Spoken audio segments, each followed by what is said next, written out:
Before we start, I would like to draw your attention to the disclaimer that's on the screen and just highlight that what Erin and I will discuss and share today is of general advice only. Before making any decisions based on this presentation, you should assess your own circumstances or consult a financial planner. We'll also be going through some case studies today of clients, and to protect those identities of those clients, we have changed their names and some of those details just for that extra level of privacy.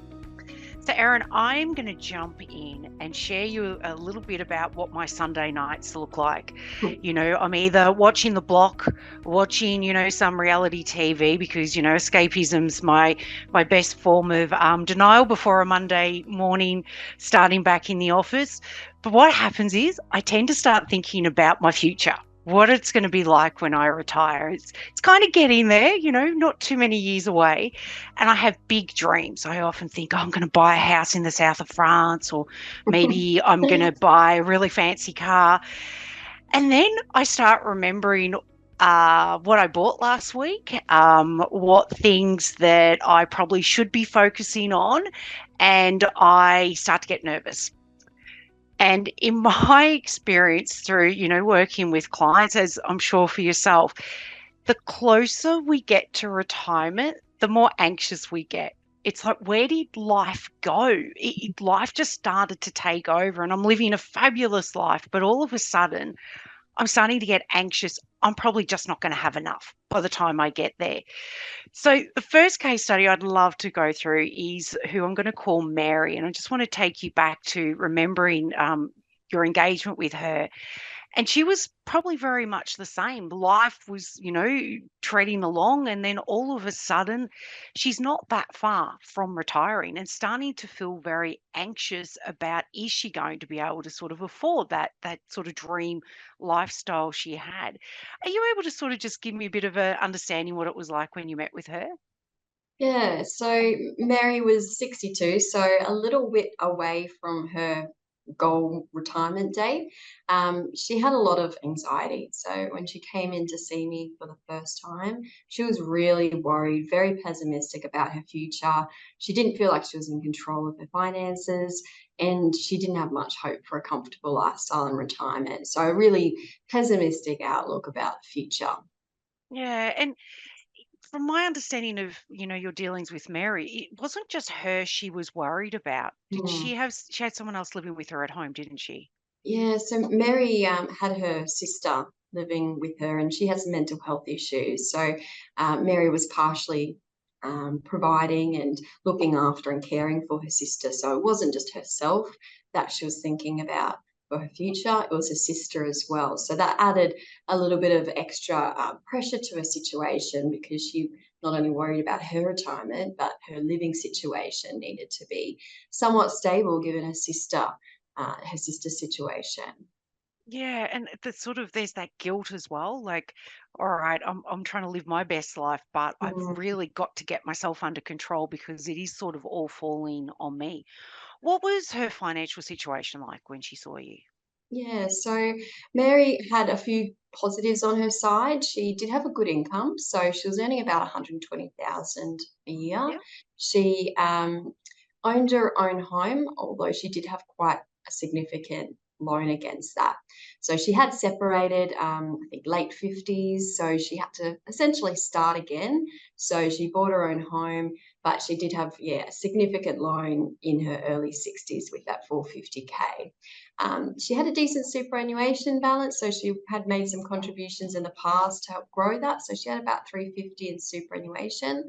Her big concern, though, one of the main things she came in worried about was the fact that she was trapped in this credit card debt cycle. She had about 10,000 owing on the credit card. She paid it off, borrow some more, refinance it with another credit card, and just continuously find that she relied on that for life's unexpected events. Yeah, and it's so easy to do. Sometimes when you're restarting out in life too, you do that spending as a bit of an emotional escape as Mhm. well, trying to sort of find your way and control. And we're all guilty of it. I am, whenever there's a lead up to a birthday or a Christmas, Mm. I tend to sort of just push that aside. What were her other goals? What was it else that she was looking to do? Yeah, so she ultimately wanted to try and improve her situation. She wanted to get out of that debt cycle with the credit card. She wanted to build some cash reserves. So if the car broke or the fridge broke, she had some money that she could draw on. The rainy day nest egg. Yeah, Yep. exactly.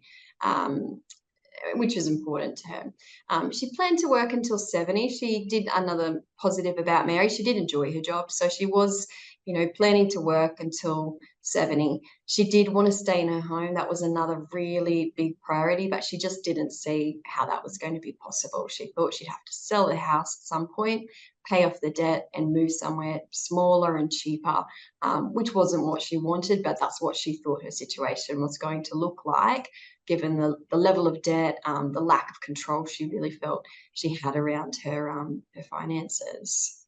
And that just sort of really pulls at my heart because obviously she had a reset when her marriage broke down. Mm, So yes, she's now in that situation where she's got that home, her little castle now, her place, but also got her sister there. So the pressure, I can understand now why you're saying the anxiety she had, because also that pressure of needing to want to keep her sister in the community, keep herself in this new community. It must have been very overwhelming, and to think that that was her natural default, I may not be able to keep that. mm, I'm really pleased that she did come to see you. yeah, What definitely. what did that future look like if she hadn't spoken to you? Look, Mary, yeah, as you mentioned before, she was an emotional spender. She admitted she bought things that she probably didn't need. She was spending on the credit card. We can see in this graph here that she was going to have to sell her home at some point and downsize to pay that debt. Wow. Which would have been a really disappointing situation. She ran out of money quite early, so when people look at retirement, you want to ensure those funds are going to last until your life expectancy and beyond. No one knows how long they're going to live for, but you want to make sure those funds are going to last at least to your life expectancy. In Mary's case, they were running out early, 81. You can see the red bars kick in to show the shortfall, where from that age onwards, she'd be fully dependent upon the age pension. Okay, you just said age pension. Now, that's great. We live in a country that has Mm, that. But if you've come from having $120,000 a year to spend to then in, your latter years of life when you're supposed to be, dreaming of those lovely trips and things you've worked so hard and want to do when you're retired to what, $45,000 a year. That's a huge fundamental lifestyle change, isn't it? that's right. Yeah. So that would have been a really poor situation. She would have just basically just snowballed into a worse and worse situation. It would have just given her more and more anxiety. Yeah, living on age pension, that would be a painful shock to someone earning Mm. such a great income and having a good lifestyle. But also she sold her home. Mm, I'm stating the obvious here. I can imagine she felt devastated. This was the worst case scenario she was predicting when she mm. saw these. So is that how she felt when she saw this chart? Yeah, so definitely that was a real shock to her.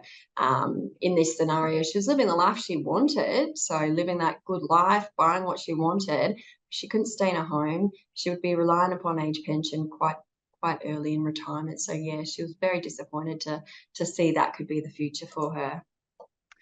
Wow. So what did you do? What was the first thing you recommended she do from here? Yeah, so there were a few things we did. So there were some strategies we implemented to improve the situation. But one of the first things we did was have a tough conversation about expenditure. So we really had to look at what is a fixed expense? What do you need to spend your money on? Rates, electricity, petrol, and what's discretionary? What are you choosing to spend your money on? And having that discussion with Mary and looking at what she was spending, she realized she really was spending a lot of money on things she didn't actually need.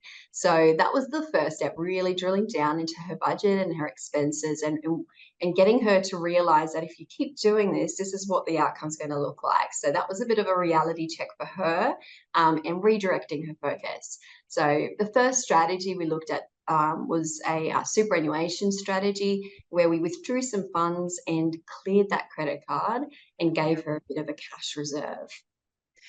That So, mm, that in itself, in having to take a look back at where you're spending, whilst it doesn't seem like fun, and it seems like you're not going to, get any joy in life, but it is a necessity, isn't it? It is pretty much that number one spot you've got to start. exactly. Yeah, making sure that you're aware of what you're spending and the impact that has longer term. So yeah, that was a really big eye opener for Mary to see what she was actually spending, and where she could cut back so that she could prioritize her longer term future. So we did a couple of other things. The repayments she was making towards the credit card, we redirected that back into superannuation to start building that up. So simple little changes in that first meeting to get her in a better position and get her thinking more about the longer term and the financial choices she was making. Yeah, and it's like I said at the start of this, every Sunday night I do exactly the same. I have these dreams, but it's almost like a little bit of denial that maybe I've got more time than I think Mm, to really focus, and going back to those basics is so fundamental, especially as you're leading and getting closer to retirement. So what did her future look like when you started implementing these changes? yeah, so we implemented some additional changes as she continued to see me. So Mary joined onto our ongoing service. So we did some additional changes along the way. The overall outcome, though, was really positive once she made those changes. Um, she was able to withdraw funds at 65 to clear her home loan. So that left her with not much in superannuation, but she was just overjoyed to finally be able to own her own home, know that she was staying where she was, and her sister would be able to have security as well.